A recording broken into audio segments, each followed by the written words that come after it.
शुरू क्यों नहीं करता? अपना भाषण भूल गए क्या? नहीं भैया, मैं कुछ भूला नहीं हूं, लेकिन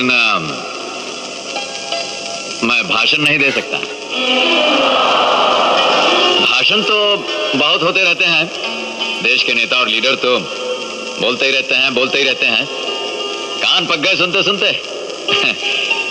कभी कभी तो सोचता हूं कि इनके मुंह से शब्दों की जगह अगर गेहूं और चावल निकलता तो कितना अनाज होता। कभी कोई भूखा नहीं रहता। अरे राम भाव, कैसा हो? तुम यहाँ आए हो कहा? अच्छा, और सब कुशल मंगल तो है ना? तो हम सब इन लोगों से कहते रहे कि ये भाषण में ससुर का रखा है, भाषण में कुछ रखा उखा नहीं है। हाँ नहीं भैया, मैं भाषण नहीं दे सकता हूं, इसलिए कि ना तो मैं लीडर हूं ना नेता हूं। तो फिर तुम कौन हो?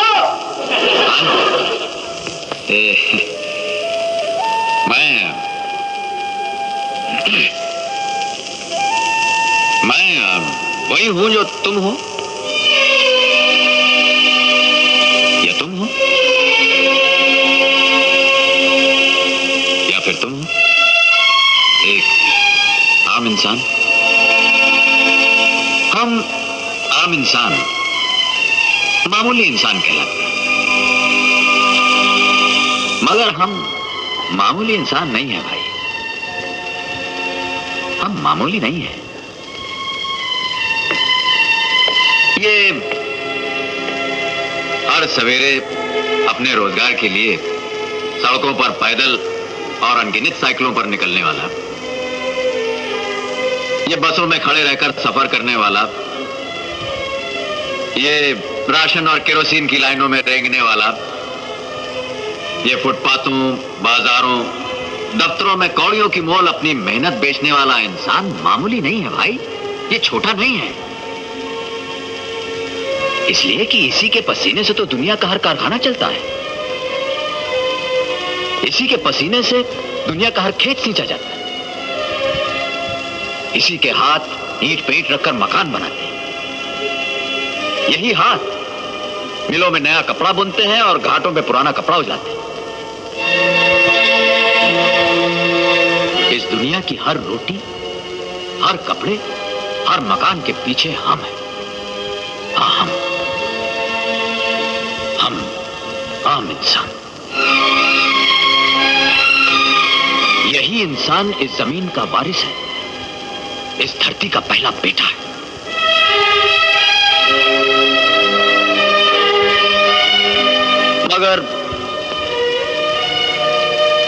मगर ये दुनिया बड़ी निराली है भैया।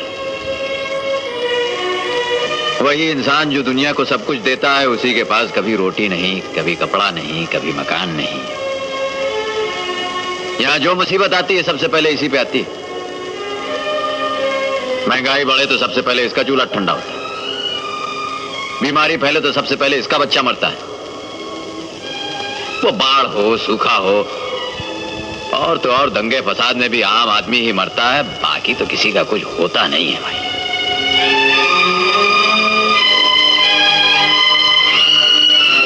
और हम भी बड़े अजीब ठीक, कुछ समझते नहीं। हमारे हालात एक है, हमारी मुसीबतें एक है, मगर कोई समझते नहीं। भाई साहब जरा ये सुनिएगा।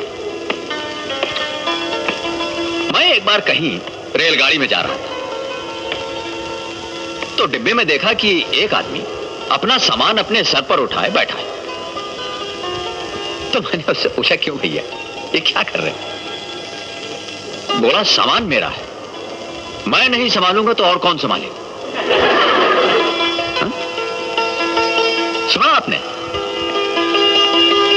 गाड़ी चल रही है, वो भी उसी में चल रहा है, बाकी मुसाफिर भी उसी में चल रहे हैं, मगर वो अपना बोझा अपने सर पर लादे बैठा है कि मैं नहीं देखूंगा तो और कौन देखेगा?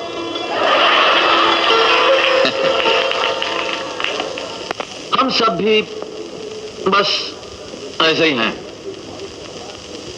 जिंदगी की गाड़ी चल रही है, हम सब एक ही डिब्बे में हैं, लेकिन अपना अपना बोझ अपने सर पर उठाए बैठे। तो भैया, मैं तो बस यही समझता हूं और यही आप सब लोगों से कहना चाहता हूं कि अच्छा तो यही होगा कि हम और आप अपनी अपनी खुदगर्जी का बोझ सर से उठा के नीचे रख दें और ये देखें कि जिंदगी की जिस गाड़ी पर हम चल रहे हैं वो सही पटरी पर चल रही है या नहीं। इसलिए कि अगर वो सही पटरी पर नहीं चल रही है तो ना आप अपनी मंजिल तक पहुंच पाएंगे और ना मैं। और अगर गाड़ी की पटरी सही है तब हम सब अपनी मंजिल तक पहुंचेंगे एक साथ। हम आम, छोटे और मामूली इंसान, हमारे सुख दुख एक है, हमारा नसीब एक है, और जिस दिन हम एक हो गए उस दिन दुनिया की कोई भी ताकत ना हमें लूट सकती है, ना दबा सकती है, ना मिटा सकती है।